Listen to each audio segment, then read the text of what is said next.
Two sides, massive opportunity to buck the trend of what people are saying about you.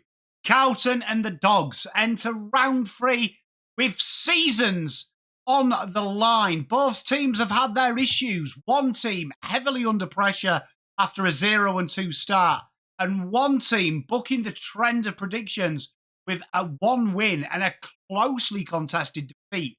But both will be desperate to make a statement under the Marvel roof on Friday night. In this video, we'll be driving into the game itself. 5 burning questions that will shape this clash, from midfield battles to momentum swings, the game style, and who's under the pressure the most. Let's get into it and run that intro and discuss Carlton versus Dogs.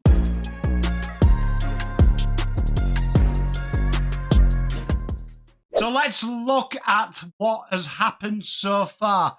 The Blues have started 2025 in disappointing fashion, it has to be said. They've dropped their first 2 games. A round 1 loss, 82-69 to Richmond, was followed by an even more frustrating 80-60 versus the high-flying Hawks. In both games, the Blues showed glimpses. The first quarter against Richmond came out of the blocks strong, failed to maintain that, and ultimately fell short. And this was the same with the Hawthorn game. The Blues were industrious, they were hard-working, but the lack of connection between midfield and forward, ball movement, ball use, and efficiency really did open them up. The questions are starting to mount because their ability to close out games but also finish off the hard work that they obviously pay isn't good enough. The Doggies, on the other hand, 1-1, opened their season with a very free-flowing win versus a spirited North Melbourne Kangaroos side, 113-97, showcasing firepower, run, and an incredibly dangerous forward line. In round 2, it was a very congested battle, but clinical Collingwood got the job done 76-70 in a game that was incredibly tight, and the Dogs had opportunities to win and blow that game open. While they sit 1-1 with a massive injury list, the Dogs have looked incredibly dangerous in patches. It's the consistency in them 4 quarters and paying the price when they batter sides is probably holding them back, particularly in that Collingwood game. What happened the last 2 times these sides played? Well, Carlton lost 100 versus 86 in a 14-point win. The Doggies, Hugo Hagan that day, he was instrumental for the Bulldogs, delivering a performance with 4 goals. Riley West was huge as well, 3 goals in that game.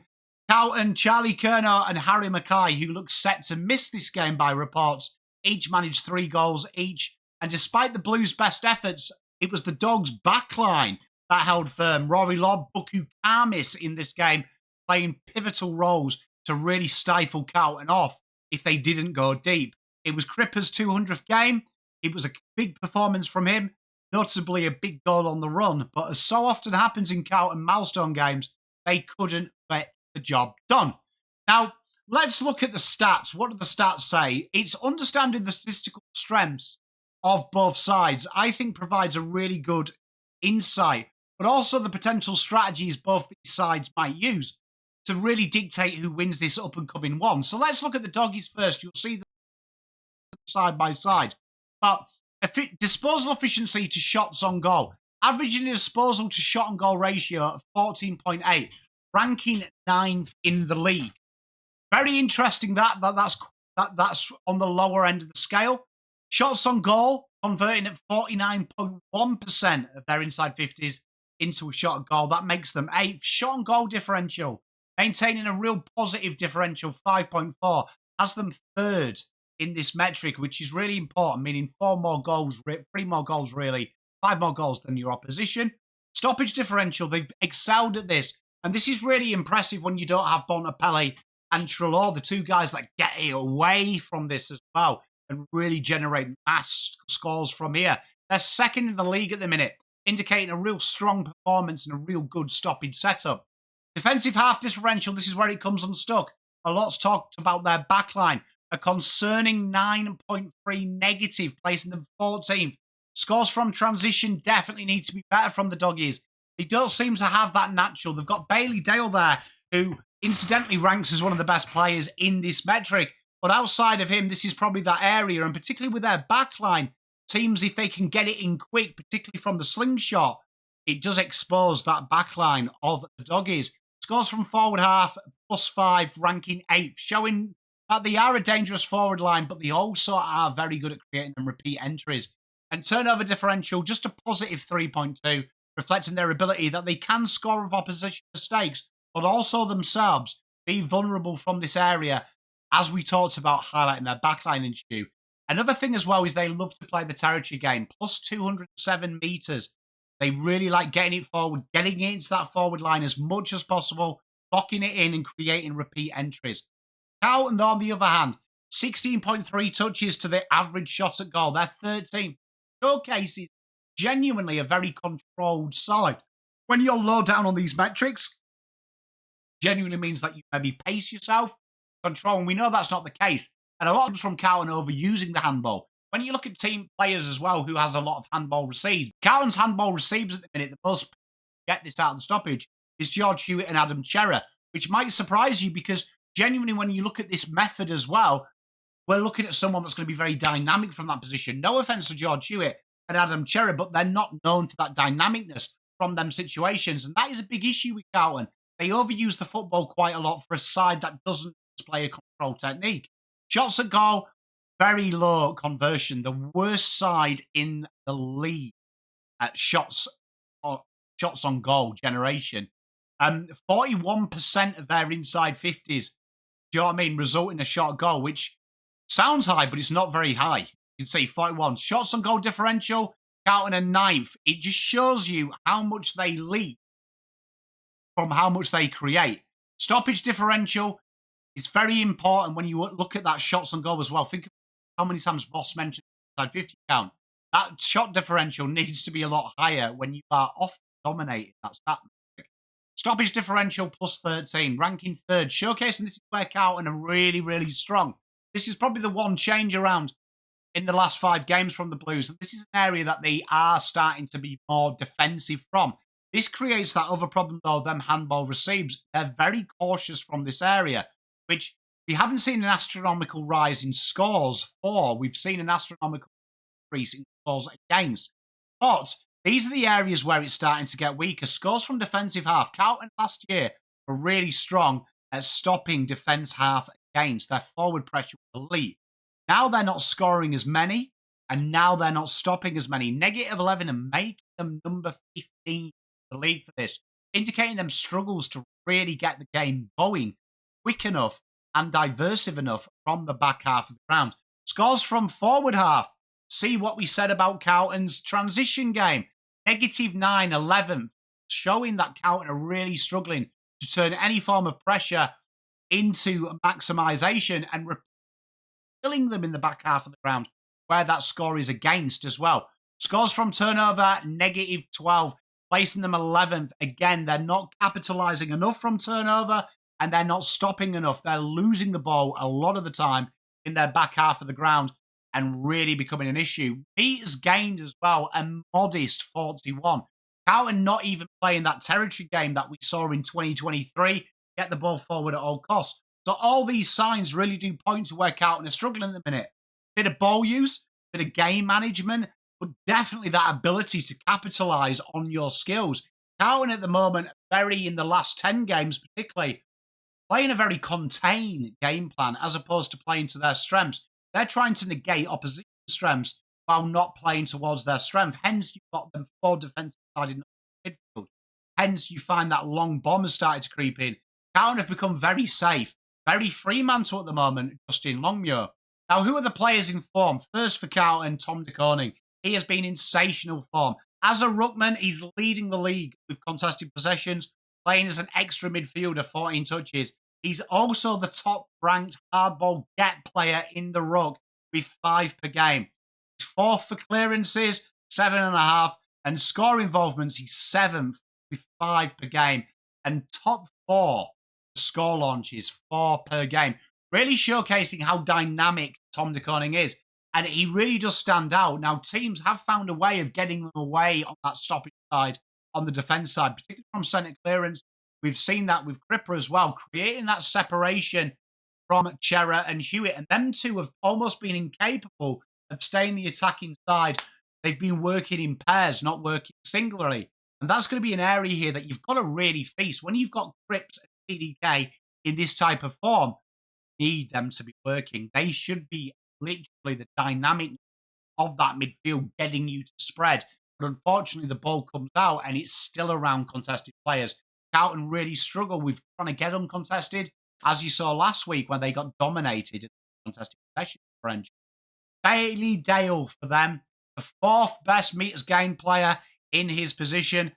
20 disposals before he has a clanger, ranking 6th. You are looking at a very proficient user who doesn't go short as well. He looks to get the game going forward. And then second for score involvement team percentage. 25% of scoring chains involve Bailey Dale and 3 score launches per game from the back half of the ground. And also an intercept specialist, 7.5 intercepts. These statistics really do underscore Bulldogs' efficiency in converting disposal opportunities and their strength around stoppage, highlighting the area of defensive transition for and against. Definitely a metric for them to really focus on, particularly the defensive transition phase of football. Carlton's metrics point to challenging of efficiency and scoring efficiency particularly, but also capitalising on turnovers. You've got control of the ground almost with a stoppage. Got to be able to really take the game on and being able to spread, especially when you look at Cripper, TDK's dominance in contested situations. Dale's impact in gaining territory and initial scores is pivotal in this game. And both of these guys here are going to be hoping in probably their weak forming lines. Dale down back, Carlton's midfield contingent, really get it sorted because these are the 2 engine rooms really for both sides to really get on top. Now let's look at the venue factor. People talk about the unique dynamic that Marvel has. Historically, the Blues have faced challenges at this venue, particularly against the Bulldogs. Out of the 21 encounters, they've only 7 wins versus Bulldogs 14. Carlton's set shot accuracy as well is worse at Marvel than it is any other ground. So with that being said, this is a real challenge. Now, Dogs, they really enjoy that swift ball movement, that rapid transition. They probably do struggle to change the angles. Now, with Marvel being a slight different customer, I do find that their ability to change the angle here is very good, and their ability to overlap run is very good. The synergy really enhances their ability to exploit open space and apply pressure in opposition defences.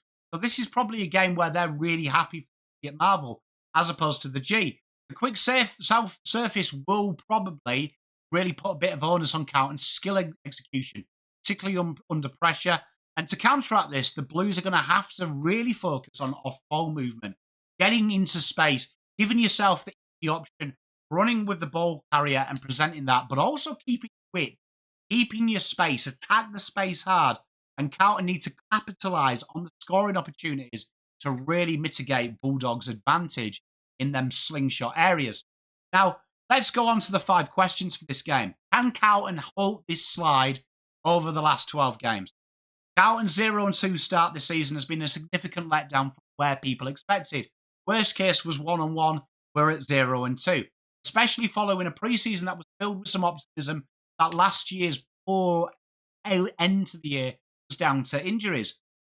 The Blues' losses to Hawthorn not only have dampened them spirits, but they've also really highlighted the issues that we have in the terms of ball use and the way that we play in the game style.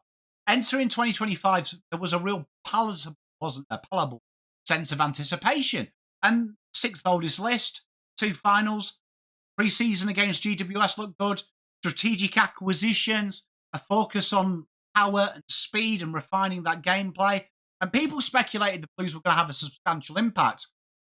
And it was really an aim of making top 4, wasn't it? The upper echelons. The initial rounds, though, have been a stark contrast to them expectations. The opening match relinquishing a 41-point lead, exposing Carlton's ability to adapt when the game doesn't go their way. And then the old habits resurfacing. It's the manner of these defeats. It's the same ones. Critical errors at key moments. The lack of adaptability when faced with mounting pressure.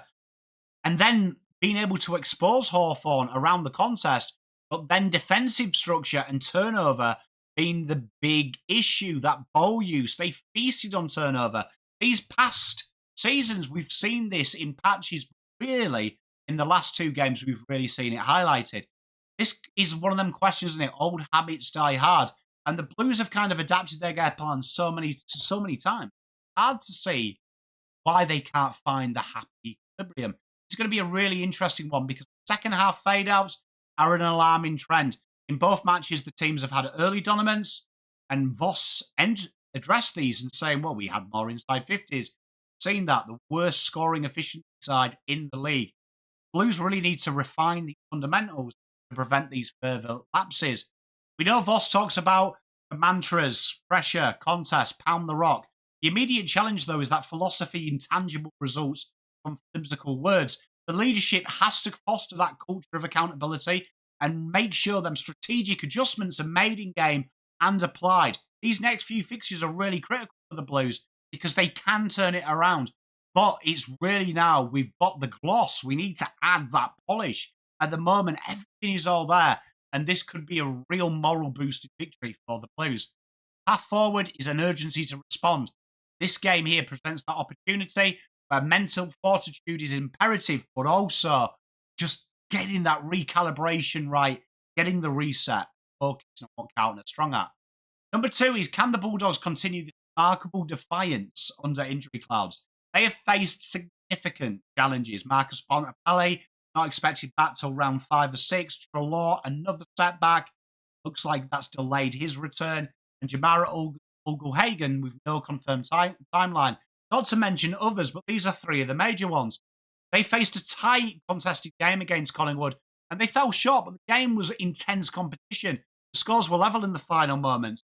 They really did manage to find ways to negate Collingwood, slow them down, and then also kick on the counter. Sam Darcy kicking 4 goals that game and being a constant menace.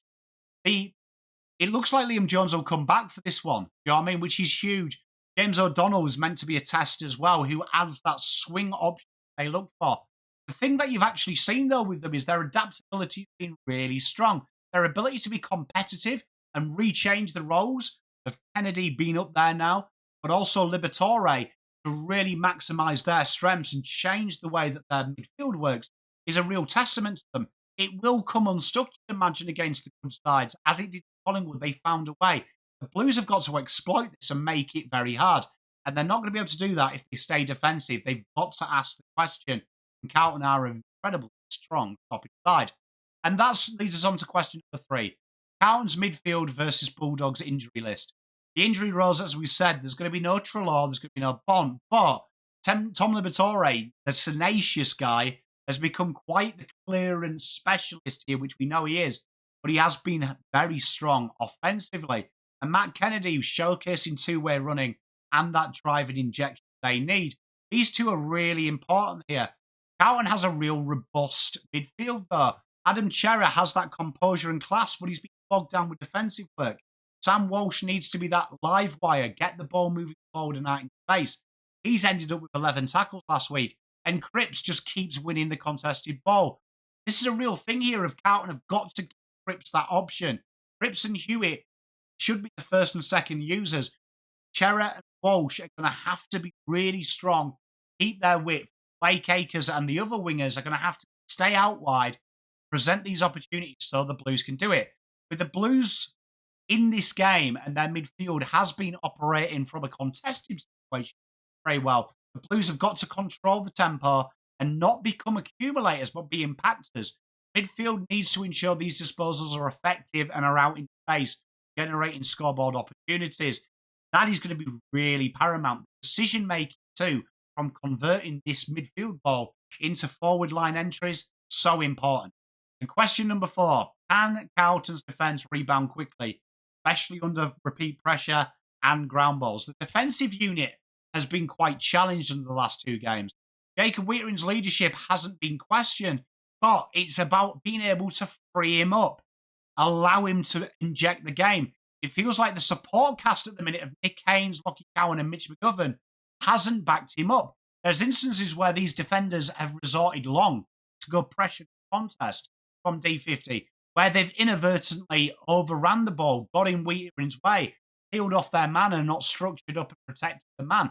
It's been a fascinating conundrum. The positional awareness of Haynes and McGovern has been very vulnerable in repeat entries. They've got lost in transit and it's created one-outs everywhere. And Wheatering is just one man.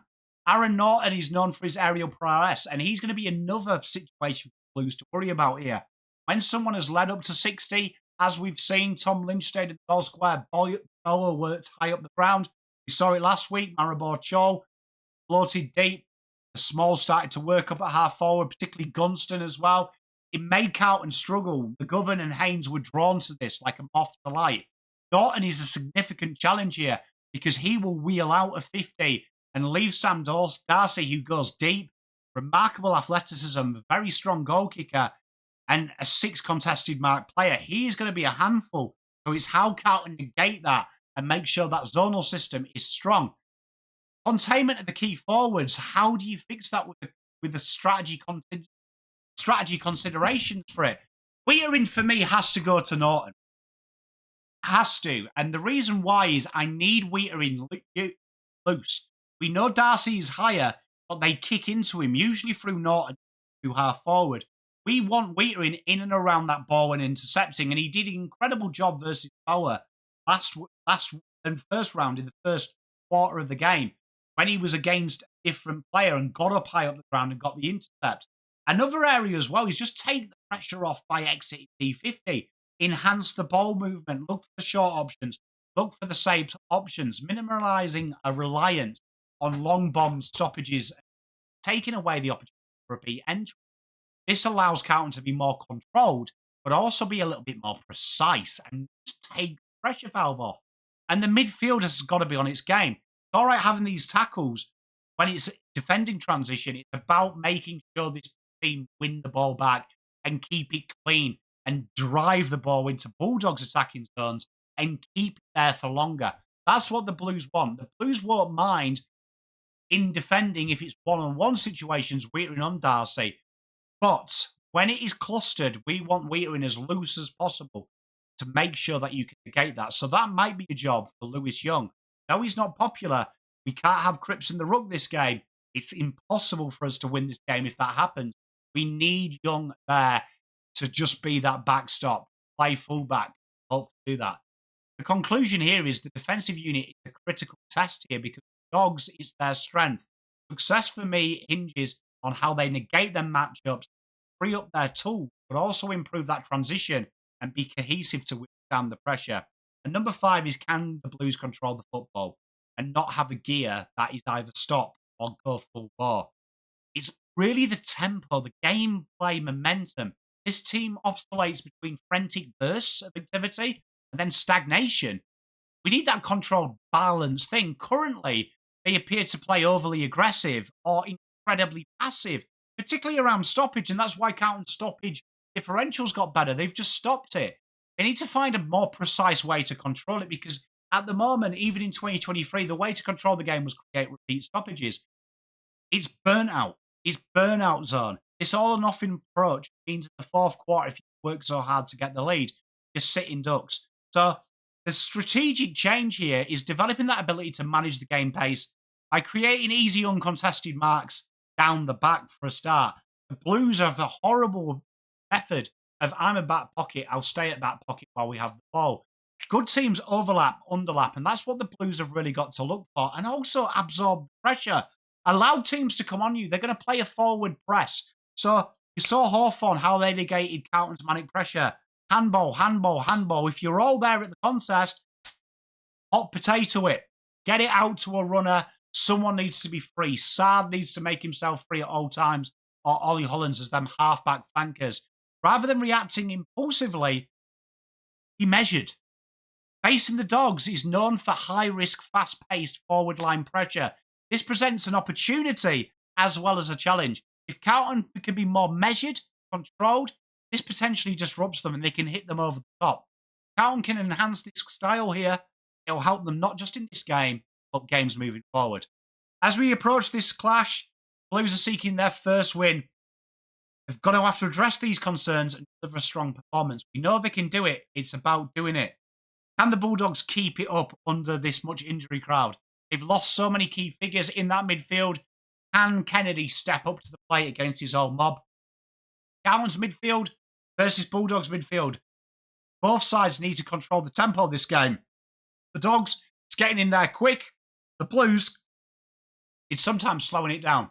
And can Carlton rebound defensively quicker and more controlled, particularly when the ball comes back, particularly when it's a repeat entry?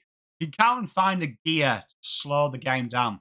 Carlton have a significant opportunity in this game to play a team that stoppage could control the game. They've demonstrated resilience, have the Bulldogs, and adaptability, but it cannot be overlooked that they are an incredible dangerous proposition. I'm going to tip Carlton to edge out a game here by 8 points. Let me know your predictions in that this Friday night showdown. Carlton keep out their season, or is it more doom and gloom? Can the Doggies get a big win here, knowing that they're going to get Bond back soon, be in a good place? Stay tuned for this game. We will be live for it, and there'll be a review coming up. Can't wait to talk to you after the final siren. Peace, love, and light. Make sure you hit that like and subscribe button. Come out. Spent all my life holding all of it.